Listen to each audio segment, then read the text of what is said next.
mean that other people are wrong. That means we are actually getting somewhere. Okay?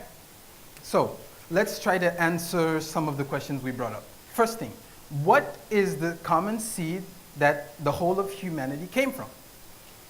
There are many answers to that question, and by respect to TED, I'll just overflow.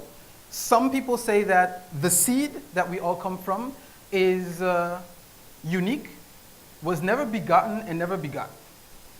Some other people say the seed is double and is made of two complementary halves. Some people will tell us that seed is triple. Some will tell us the seed is made of 4 different elements. And in Benin Republic, where we are standing today, ancestral knowledge tells us that that seed is made of 5. And we call it Mao. So, that's one question. Second question, what is the exact nature of what we are trying to hand down or pass along as far as information is concerned? Let's go back to the tree. We look at the tree. What does a tree pass along in a seed? It passes along a communication system. It passes along its feeding mode. It passes along its healing mode. It passes along a lot of information. So when we bring that back to humans, the seed, the information we want to hand on, may be our language. We want to pass that along. We want to pass on the way we eat and what we eat. We want to pass on the way we dress.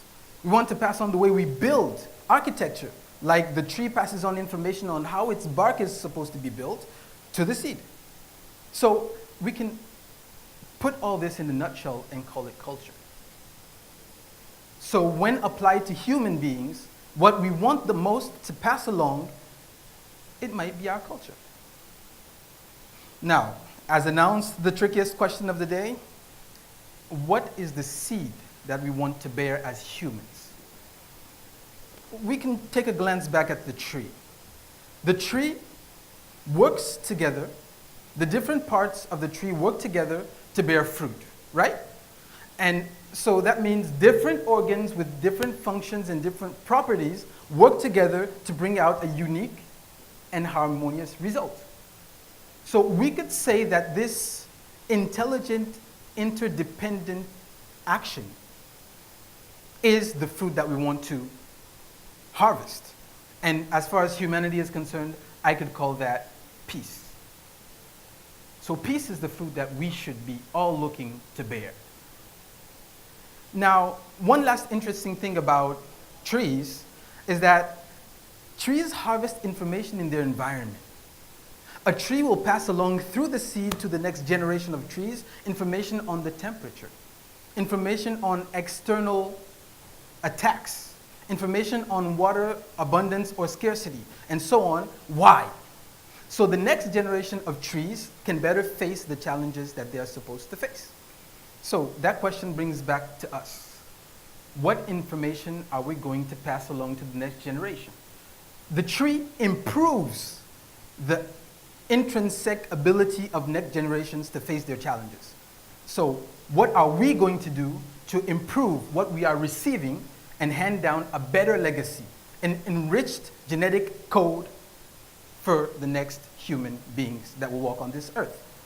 And the answers are many. We could use technology, because that's what we have today. We could use technology to save, secure our culture, our languages. We could make people visit Abomey Kingdom being in Russia. We can help people build regional integration academies where people learn to understand themselves from the base ground, from grassroots.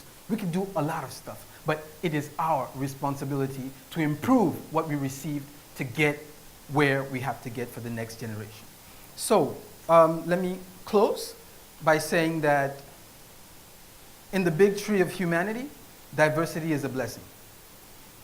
And we all have to work to secure this diversity. We have to do our best to promote this diversity.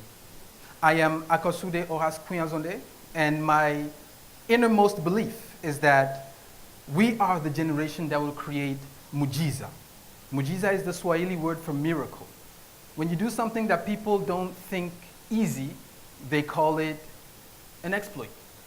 When you do something that everybody thinks is absolutely impossible, they call it a miracle. And so, as I was saying, I believe that we are the generation of human beings that will create the miracle. Which one? The miracle of sowing seeds of intercultural dialogue, intergenerational dialogue, so the next generation of human beings can harvest the fruit of lasting peace. Thank you very much. I was humbled to be here.